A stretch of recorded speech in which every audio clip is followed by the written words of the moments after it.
Adlaw nga Domingo karon mga kaigsuunan, petsa 22 sa bulan sa Enero tuig 2023. Karon ang ikatulo nga Domingo sulod sa tuig ordinaryo. Ang pagbasa kinutlo gikan sa Ebanghelyo sumala ni San Mateo, kapitulo 4, bersikulo 12 ngadto sa 23. Sa pagkadungog ni Jesus nga gibilanggo si Juan, mibalik siya sa lalawigan sa Galilea. Mibiya siya sa Nazaret ug didto mipuyo sa Capernaum, usa ka lungsod daplin sa lanaw sa Galilea, sa kayutaan sa Zabulon ug Neftali. Sa ingon natuman ang gisulti ni propeta Isaias, yuta sa Zabulon ug yuta sa Neftali, agianan padulong sa dagat tabok sa Jordan, Galilea, dapit sa mga dili Hudeo. Ang mga tao nga nagpuyo sa kangitngit nakakitagdakong kahayag, kanila nga nagpuyo sa mangitngit nga yuta sa kamatayon midanag ang kahayag.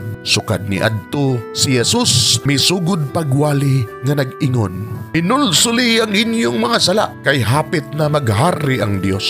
Samtang naglakaw si Jesus daplin sa lanaw sa Galilea, nakita niya ang duha ka magsuong mananagat nga namukot, si Simon nga ginganlag Pedro ug si Andres. Si Jesus mingon kanila, "Kuyog kamo kanako ug tudluan ko kamo sa pagpanagat ug mga tao." Diha-diha gibiyaan nila ang ilang mga pukot ug mikuyog kanila. Mipadayon siya paglakaw ug nakita niya ang laing duha ka magsuon, si Santiago ug si Juan nga mga anak ni Zebedeo. Didto sila sa ilang sakayan uban sa ilang amahan, nag-ayo sa ilang mga pukot. Gitawag sila ni Jesus ug diha-diha gibiyaan nila ang ilang sakayan ug ang ilang amahan ug mikuyog sila kaniya. Unya gilibot ni Jesus ang tibok Galilea ug nagtudlo siya sulod sa ilang mga sinaguga, nagwali sa maayong balita bahin sa paghari sa Dios ug nag-ayo sa mga masakiton. Mga igsuon ang Ebanghelyo sa Ginoo. Dahigon ikaw, O Kristo.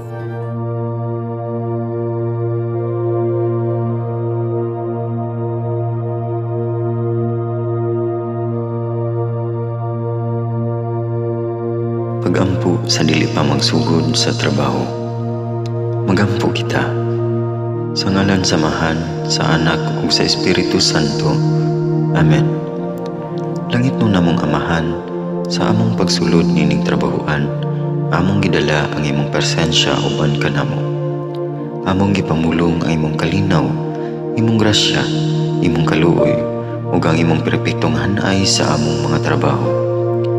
Among gipadayag ang imong gahom labaw sa tanan, diha sa mga butang nga among mahimo, masulti, mahuna-unaan, ug mahukman sulod nining adlaw.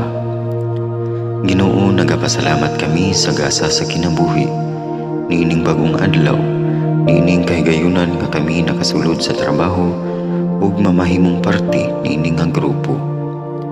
Salamat sa mga gasa nga imong gitugyan kanamo. Hamong gamiton kini diha sa pagimaya kanimo. Hatagi kami sa kusog ug kadasig sa pagbuhat sa among mga trabaho. Panalangini ang among mga proyekto, mga ideya ug kusog, aron sa ingon bisan sa pinakagamay namong mga kalampusan, magahatag kini sa imong himaya. Ubani kami Ginoo sa among pagtrabaho nining adlaw. Puna kini nga lugar sa inspirasyon ug kusog. Tabangi kami nga magtrabaho isip usa ka grupo nga mapakita sa usag-usa ang kamaayo. Himuha kami nga maayo nga makabot namo ang mga butang nga kinahanglan namong buhaton. Himuha kini nga lugar nga puno sa kalipay ug panagihigalaay. Ug kamugaway ug kalinaw ang mapatigbabaw niining dapita. Ginoo, kung kami ana sa kalibog, giyahi kami. Kung kami muwadaan sa kadasig ug paglaom, dasiga kami. Himua nga ang trabaho nga among gihimo ug ang paagi sa among paghimo niini makahatag unta kini og hugot nga pagtuo, kalipay ug pahiyom sa tanan nga among mahimamat karong adlaw. Panalangini ang among mga pamilya, among Pinoy-anan, among nasod.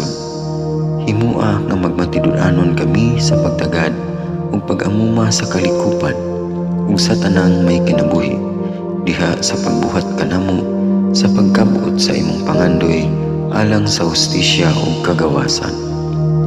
O Ginoo, sa among pagbiya nining lugara, tagay kami sa imong panalangin ug kaluoy sa among pagbiyahe.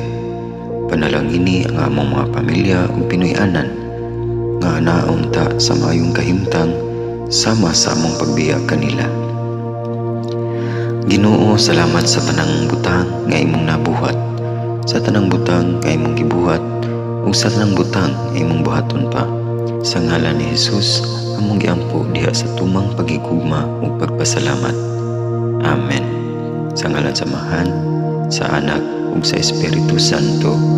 Amen.